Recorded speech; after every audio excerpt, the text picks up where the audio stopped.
Alright guys, BLM here, back with a new video. In this video, I'll be doing a cast assessment for the newest season of Big Brother Canada, BB Can 8.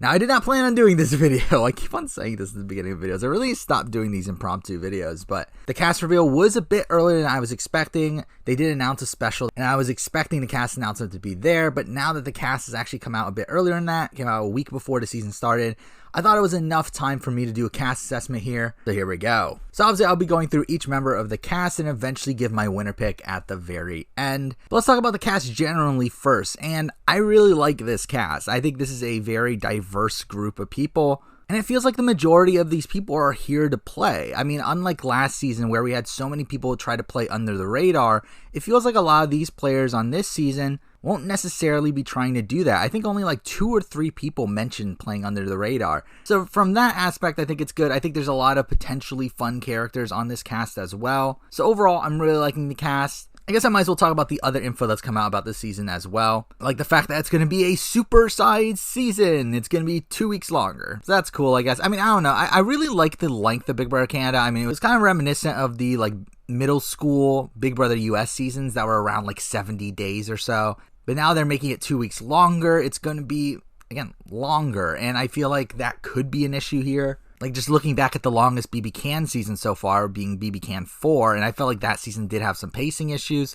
So I don't know how I feel about this season being 2 weeks longer, so even longer than that. And without a bigger cast either. I mean, it's the same amount of people that we had for BB Can 3, 4, and 5. I don't know how this is going to work out. I mean, I think that probably means there's no triple eviction, so at least that's good. But I think more than likely we are going to get someone returning to the game later on. We also know the first twist of the season being a Canada's vote. Thank God for that. Thankfully, we're not voting in a person this time. I mean, again, I think that's the worst twist in the history of Big Brother Canada, is bringing in someone late. It's so pointless and so cruel to the people that don't get in. But here instead, we're voting for essentially fan favorite. I mean, based on first impressions, and that person gets safety, which is kind of similar to what they did with BB Can 5. Though BB Can 5 obviously was a bit unfair considering half the people were returnees, so that was something. But also, the person with the least amount of votes is going to get a punishment, which I would assume is get put on the block. I mean, I don't love it. I don't love when Canada influences the game, but it's not the worst thing in the world, I guess. I mean, it does suck if the person that gets put on the block by Canada does end up going home, but the public's done worse, so I mean, whatever, I guess. But now let's talk about the cast, starting in alphabetical order with Angie. And I like Angie. I think Angie is someone that seems like she has a good head on her shoulders, someone that knows the game pretty well. She did say that she was a super fan. She seems very intelligent. She speaks very eloquently. And because of that, I think she has a lot of potential in this game. But to be honest, I kind of worry for her. I mean, when I was watching her interviews, the first person that came to mind for me was Chelsea Bird. Obviously, Chelsea Bird from last season, someone who, again, another one that had a lot of potential, became the leader of her like little group of 3 with her, Kira, and Sam, and eventually gets taken out due to being one of the bigger threats in the game. I could see Angie being a very similar figure to that. I also feel like it's going to be tough for Angie to not be out in front. I feel like she's someone that's always going to be present on other people's minds. And because of that, I don't feel super confident about her winner chances. But I do think she has a lot of potential, and she is someone that I would at least consider for my winner pick. Now for Brooke. And I really like Brooke as well. I think Brooke was another one that I could see being my winner pick, as another super fan of the game, someone that seems very intelligent, someone that seems to know what her optimal move is going to be. Really, I mean, I don't know if this is an insult or not, but she kind of seemed like a more dull version of Sarah Hanlon. But through that, I feel like she also comes off as less socially able as Sarah Hanlon. And she does seem like she's someone that could be a quirky personality. And she's someone that I think if she makes it to like around the jury phase of the game, I feel like she's someone that can turn it on from that point on. Probably play like a Netta style game and do very, very well. But again, for me, her problem is getting there. She did talk in her interviews how she was very anti-alpha male, and if she does voice that very early on, I could see her being targeted, and because I could see her going home first or second. But if she's able to make it past that, I do think she has a lot of potential in the game. So again, she is someone that I do have in consideration for my winner pick. Next up, we have Carol, and Carol screams out to me, first boot. Literally the first time I saw her picture, the first time I saw her interview, I just thought she's the first boot. Big Brother Canada is kind of a different game from Big Brother US, especially at the beginning, where everything is kind of moving at a faster pace at the beginning. That first week isn't the 2 weeks that it is with Big Brother US. It's only 6 days usually. And because of that, I do feel like the initial outlier in the cast is usually the one that gets voted out first. Obviously, Mark from BB Can 5 is a massive exception to that, but then again, that was also a season with returnees. But if we look at like the other seasons, I mean, people like Nick, people like Risha, people like Rosina, even last season with Laura, I feel like those people really stood out as outliers. I feel like Carol does the same thing here. That being said, I do feel like she is a likable presence. I do think she is someone that could actually win that Canada's vote. And if she does win that, again, obviously she's safe during that first week. But yeah, I feel like if she gets her footing, she has a lot of potential in the game. I don't really see her as a big gamer though. I mean, she is someone that did talk about loyalty and honesty, someone that I do feel like isn't going to be that willing to betray her alliances, and because I could see her being cut towards the end game as well as being too likable. So at the end of the day, not feeling great about Carol. She's not really someone I'm considering as a winner pick. Now we're moving on to Chris, and Chris is a lunatic. I mean, Chris is like, it's so mind-blowing because like I watched the Ica interviews first before I watched the intro packages from the BB Can website, and Chris seemed like mostly a normal guy. I mean, he was kind of high energy. He seemed social enough, physical enough, strategically savvy enough. Like, he seemed fine. Like, he was definitely in consideration for one of my winner picks coming out of that interview. But once you watch his intro video and then also do more research on him, this guy's a lunatic. I mean, he's a cult leader, right? Or at least an aspiring cult leader. I mean, he talks about how he's a brain transformation specialist, which if you look up brain transformation specialist, he's literally the only one to come up. Look up his YouTube channel, which has 2 videos that were literally uploaded the day before the cast reveal, where they're hilarious, just at how ridiculous they are. He supposedly can get rid of your anxiety and stuff like that. And again, this guy is a lunatic. I mean, he's like an aspiring con artist slash cult leader. And from a game standpoint, I'm just so unsure of how that's going to work out. I mean, we have seen someone like a Brian Heidick from Survivor do very, very well as like a con artist sort of figure on that show. So, I mean, maybe Chris can do a similar thing. And he does seem like someone that's very willing to play the game. I mean, I don't know, though. I mean, this guy just seems really out there. And also, I don't feel like he's very self-aware. I mean, he talked about how he's going to manipulate people's brains and all that stuff in his intro package. But then when asked if he's a hero or a villain, he answered hero. Like, I just don't feel great about Chris overall anymore, even though I did initially. So for me, again, not a winner candidate. Now we're moving on to Hira, I believe is how you pronounce his name. He seems fine. I mean, he seems like a nice guy, a nice, likable guy. But I think because of that, I don't have much confidence in him in the game. I do think he's someone that is going to make it far. I don't see him going out first or second. I could very likely see him making the end game. I just feel like he's another one of these people, kind of like Carol, that is probably going to be looked at as too likable towards the end game and is probably going to end up being cut. Essentially, I think he is Carol, but more guaranteed to make it further into the game. Again, I don't think he's someone that's willing to cut alliances. He's probably the one that most openly talked about how he is going to play the game honestly and without lying and all that stuff. And I do think that is going to endear him to the public. I do think he is going to be a likable figure on the show. Kind of similar to Adele is kind of the way I'm thinking. Where Adele was Adele was more willing to lie, but he was someone that was a bit naive in terms of the strategy of the game. Eventually, he did find an alliance in the sloppy seconds, but was the first one to be cut by them. Again, I kind of see a similar thing with Hira here. Not feeling super confident about him at the end of the day. Now we're moving on to Jamar. And Jamar had a really hilarious interview with Ica where he spent the entire time being like super cocky and just flirting with her. And again, it was funny. In terms of game though, I don't feel great about him. Like when watching his interview, the 2 people he really reminded me of were Swaggy C, due to his like overconfidence in pretty much everything, and then also Anthony, with him like being this like big ladies man. I mean, if you remember, Anthony last season was also another person that was trying to flirt with Ica during the interview. And that's 2 very conflicting people. I mean, Swaggy C is obviously someone that became a figurehead for his alliance very early on, got taken out very early. Anthony's someone that dominated the game up until the final 2. And again, Jamar could go either way. I'm leaning towards the Swaggy C sort of side of things. I do think he's someone that will get a bit too cocky, probably play too hard. But despite that, I do think he'll be a really fun character on the show. Again, I thought his interview was fantastic. I thought his intro video from the BB Can website was also fantastic. I think he's going to be a fun character. I just don't have much confidence in him in the game. Now moving on to John Luke. And why is he going by John Luke? I mean, I guess John is just kind of boring, but it's like still, it's really weird that he's going by John Luke. But John Luke seems very bland. I mean, at least that's what I initially thought. I mean, when watching his Ica interview, I was thinking, okay, this guy's going to be kind of boring. He doesn't really seem to bring that much to the table. But then I saw his intro video from the BBCan website, and he seemed a lot more interesting. More so in the sense that he comes off more like a douche and like a surfer bro sort of guy.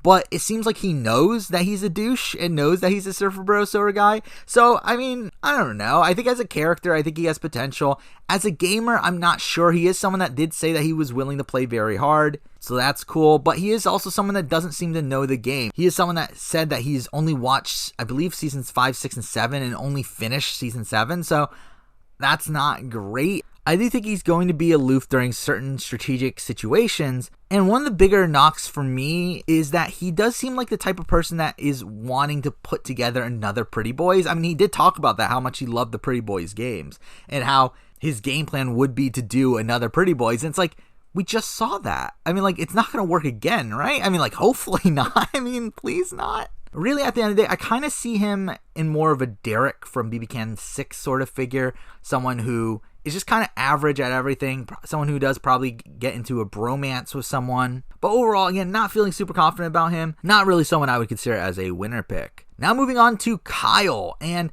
I was very surprised by Kyle. When I saw his first picture, like, I was thinking, okay, this guy's probably going to be a big douchebag. I was thinking kind of like a Dylan from BBCan 5 sort of figure. Kind of an athletic, doofusy sort of guy. But Kyle actually seemed okay. The sense that I get from him is that he's just going to be an all-around decent player. I think he's obviously physically strong. I mean, he's someone that was a weightlifter, I believe. I mean, he's someone that seems like he's social enough to build bonds with the people on the outs and also the people on the in. And though he did talk about how he does want to align with the Misfits and be the leader of the Misfits, which I don't think that's a great strategy for him. But I do think he's someone that's also just strategically savvy enough to know what his optimal move is at certain points in the game. Again, I don't love that idea of being the king of the Misfits, especially early on, but if he's able to do that around the time of the jury, I do think that is a strategy that could work. Again, I think he is a figure that I'm looking at sort of similarly to a John Party at this point, like kind of an older version of John Party, where John was someone that was in with almost everyone early on in the game and then kind of fell out with the people on the top and then started to build alliances with people on the bottom, and then eventually obviously that sloppy seconds alliance did end up running the game. And then obviously John needed to win out at the end, but I feel like Kyle is someone that could also win out at the end. I just feel like he's like an older version of John Party. I don't know if he has the natural charisma that John had, but I am looking at Kyle as someone that does have a lot of potential. I do think he is someone that also has a lot more life experience than John had. I mean, he is someone that struggled with addiction and talked about in his Ica interview how now he's trying to redeem himself to his family and stuff. And I think that's a really compelling storyline. I think if he's someone that if he gets to the end, I don't see how he loses a jury vote. But again, that's also a worrying part, as I do think he'll become a target at some point, guaranteed. It's just, can he win out from that point? And I think he is someone that could possibly win out. So I am feeling decent about Kyle. I do think he is definitely someone I would consider for my winner pick. So now let's move on to Madeline. And Madeline was someone that, like, I watched her interview and I was thinking, okay, this girl's like, what, 21, 22? And I look on the bio and she's 30 and like that really blew my mind. But Madeline is someone that, along with two other women that we'll be talking about later on, is someone that I didn't really get a good sense from. Like, I don't really have that much of an opinion on her. I mean, she just seems fine. She's one of these people that I think can lie under the radar. I do think she has the potential to be a strong game player. She is someone that is a super fan of the game. So I do have more confidence in her game than I do with the other two women that we'll be talking about later. I mean, she seems athletic enough. I mean, she was a tennis player, I guess, and she is very attractive. I think she's almost guaranteed to be in a showmance, if I were to guess. So that's something. I think she has a lot of potential to either end up like an Esty, where she does almost nothing, or she could end up like a Paris and play a decent, like, under the radar floater game. And I'm personally leaning more so towards the Esty, but who knows? I mean, again, she is a super fan. She should know the game, so she does have some potential, but not really a winner pick for me. Next up, we got Michael. Michael, for me, is the most boring person on this cast. Like, I literally got nothing from him. I don't know anything about him outside of the fact that he's in the military. I mean, he is someone that I do think could win challenges. I do think he's someone that could be in the majority alliance, someone that could be taken very far. Again, like kind of similar to what I said about John Luke. But I just feel like John Luke is probably more likely to get taken out early than Michael. I feel like Michael is in it for the long haul, but I just have nothing to really say about him. I do feel like he's also someone that's just going to have difficulty winning the game. I don't think they're going to allow him to get to the very, very end. Like, I think he's going to make it to the jury phase of the game.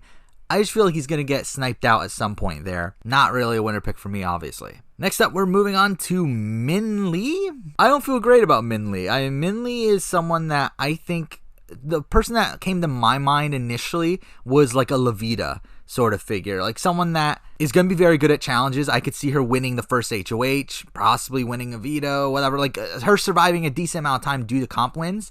However, I don't see her doing very well socially. Actually, Cindy with Finesse is a good example as well. I mean, they're both flight attendants too. So it's like, I think she's someone that just isn't going to end up in the majority initially, and is also going to be a big threat due to winning comps and everything. And I also just don't feel like she's going to be able to build that many bonds. I mean, I see a very similar trajectory that Levita and Cindy of Finesse had, where they're going to be fan favorites. People are going to like them outside of the house. I think people are going to say, oh, Slay Queen Minh-Ly, but it's like, she's not going to be a good player. I could be wrong. I mean, again, that's the fun of these cast assessments, is seeing how wrong I am about a lot of people, but I do feel like Minh-Ly, I do feel like that's probably going to be the case. Now moving on to Nico, and Nico is someone that I don't feel great about either. I don't feel terrible about him. I think he's another person that I could see him making it decently far into the season. Someone that I think if he makes it to the end, he has a chance of winning. I don't think he's like dead in the water by any means, but I feel like based on his interviews preseason, I don't really have a great sense of what type of player he's going to be. I feel like he's someone that he himself doesn't know what type of player he's going to be. He talks about certain things in a way that makes him sound very villainous, and then all of a sudden he like mentions that he wants to be a hero and how he's going to stay true to alliances and stuff. Like, it just, I don't feel like he knows what he's going to do. I feel like he also doesn't get a good grasp on the game. I mean, he is someone that does seem like at least some semblance of a fan, but he's someone that talked about Anthony, saying that Anthony is one of the worst players in Big Brother Canada, and how Anthony completely lucked out to being in the final two. And it's like, that shows that you don't really understand the game. Then again, I mean, I guess if you're going just solely based off the show, where they didn't really show everything that Anthony was doing, I guess you can get that vibe from him. But again, it's just simply incorrect. But again, like Nico seems like he's social enough, has at least some semblance of a strategic acumen to him. Seems like he can win challenges. Like, he seems like an all-around decent player. Again, not one I'm going to put too much stock into, though. Now we got Rianne, and Rianne's another one of these women that I talked about, like Madeline, where I just got nothing from her. But for Rianne, it's even more so. Like, I literally know nothing about Rianne outside of the fact that she's a nurse. Along with Michael, I found her the most boring person on the cast. I don't really have much to say about her. She is someone that does seem like she at least has watched the show, at least knows the show. So, I mean, at least there's that. But just based on her Ike interview and her intro, it's just, I didn't really get much from her. She just seems so, like, basic, so bland. And who knows? I mean, that could get her far into the game. I mean, I wouldn't be surprised if she makes it to the end game. I just see a very tough road for her to win. And I don't feel like she's going to be a good character on the show either. Rianne just really didn't do it for me. Next up, moving on to Sheldon. And Sheldon for me was another weird case where I saw his picture and I saw that he was a super fan. And I was thinking, okay, this guy's going to be like this nerdy sort of archetype. Kind of similar to like a Davey from Survivor David vs. Goliath is kind of what I was thinking. And I watched his video, and then he's like a professional wrestler. It's like, what? Where did that come from? And then also his demeanor was like completely different than what I was expecting. Like a very over-the-top sort of personality. But instead, he's a very calm, measured guy. Like, he compared himself to Kevin Martin. I do feel like that's a very apt comparison, where he just seems like a very rational thinker, very logical, very calm, like just kind of average guy. And I think more importantly, something that I do think benefits him more than someone like a Kevin is I don't think he comes off as very schemy. I feel like when you see Kevin Martin in a game like Big Brother, you're thinking, okay, this guy's scheming, this guy's making moves, this guy has a great head on his shoulders. I feel like with Sheldon, you just get the sense that he's a nice guy. You don't really think of him as this big schemer. And I think that is something that can very much help out Sheldon. Again, I think he's someone that's, again, good physically, good strategically. I don't know how good socially he is. We'll see. But I did like the rapport that he had with Ika, where he would openly do things that he knew would piss her off, but it seemed like it kind of endeared him to her in a way. And because of that, I do have a lot of confidence in Sheldon, and he is someone that I would consider for my winner pick. Now moving on to Suzanne, and Suzanne is someone that in her Ica interview, she seemed very nice, very just normal. She just seemed like, again, another kind of basic sort of person. But then you watch her BB Can intro, and she's twerking all the time and talking about how much she loves to twerk, and that completely threw me off left field. And talking about how she's the loudest person in the room all the time, and how she's gonna annoy people because of how loud she is. But that really changed my opinion, not really in a positive way though. Again, if she is super loud and annoying, then obviously that's not great. I mean, I could see her being a figure similar to an Olivia from BB Can 6. And I loved Olivia. I thought Olivia was great. And I like Suzanne. Suzanne seems fine. But yeah, in terms of gameplay, though, I don't really have that much confidence in her. I mean, I do have more confidence in her than someone like a Rianne. I think out of these three women that, again, as I said, just felt kind of to me, Madeline is probably the one I have the most confidence out of those three. But Suzanne's not bad. I mean, she's fine. But again, not a winner pick for me. Now moving on to the final person of the cast, we have Vanessa. And Vanessa is someone that I really liked. She seems like a fan of the game. She seems like someone that's going to be playing pretty hard. She seems like she's someone that can get along with the guys and the girls. And again, all around, she seems like a decent player. But then I thought about it more, and there was someone that was just sticking out to my mind of who she reminds me of, and that's Willow. I don't know why, but Willow just really stuck out to my mind as that's kind of the vibe I'm getting from Vanessa. Which, if that's the case, it's not great. I mean, Willow is someone that I think had a lot of potential, but never actually realized any of it. But I do think Vanessa is the type of player that could realize that potential. She seems like she's someone that's willing to downplay her ability to benefit her game, someone that's willing to act dumb. I would assume she's willing to throw challenges. I think she also paired herself to Erica, which is another comparison that I could kind of see. But again, if she's someone that is more aware than Erica was of her threat level, I feel like Vanessa is someone that could have a lot more potential in the game. And if she is able to do that, I mean, she could pretty much become the female version of Dane. And that's a pretty interesting prospect in my opinion. So overall, I did get kind of mixed opinions of her at the end of the day, but she is still someone that I would consider for my winner pick. So here we go. We're down to essentially the people who I would consider as my winner pick, being Angie, Brooke, Kyle, Sheldon, and Vanessa. And again, I really like all five of these. For me, the initial cuts here, I don't think I'm going to pick Angie or Brooke. Again, I talked about this when I talked about their assessments. I feel like they're too high variance. Again, I really like them. I hope that they do well. I think they would be really fun characters on the show and really fun players. But I do think they're high variance. I do think there are people that could go up pre-jury. So because of that, not really going to include them here. We're down to Kyle, Sheldon, and Vanessa. And I think I'm going to cut Sheldon here. I think Sheldon is someone that, again, if he plays like Kevin Martin, yeah, I feel like that's another high variance sort of play where Kevin Martin was in a lot of trouble earlier on in that season of BB Can 3 as people just couldn't get a good read on him. Again, if that happens to Sheldon, that's not great. Again, I personally think I have a lot more confidence in Sheldon than I did in Kevin coming into that season, but for me, Sheldon never really screamed out to me as the winner of a season of Big Brother Canada, so I dropped him. And now we're down to Kyle and Vanessa, and for me, this is very close. I don't really have a good sense of which way I should go. Again, for me, as I said, Vanessa, I think she's someone that could be a more aware Erica or a female version of Dane. Kyle, for me, is kind of like an older version of John Party, and I feel like that's very good as well. I think both of them are people that have a lot of potential in the game, and I am going to end up selecting Kyle, and this is purely a gut choice. I mean, this is mostly just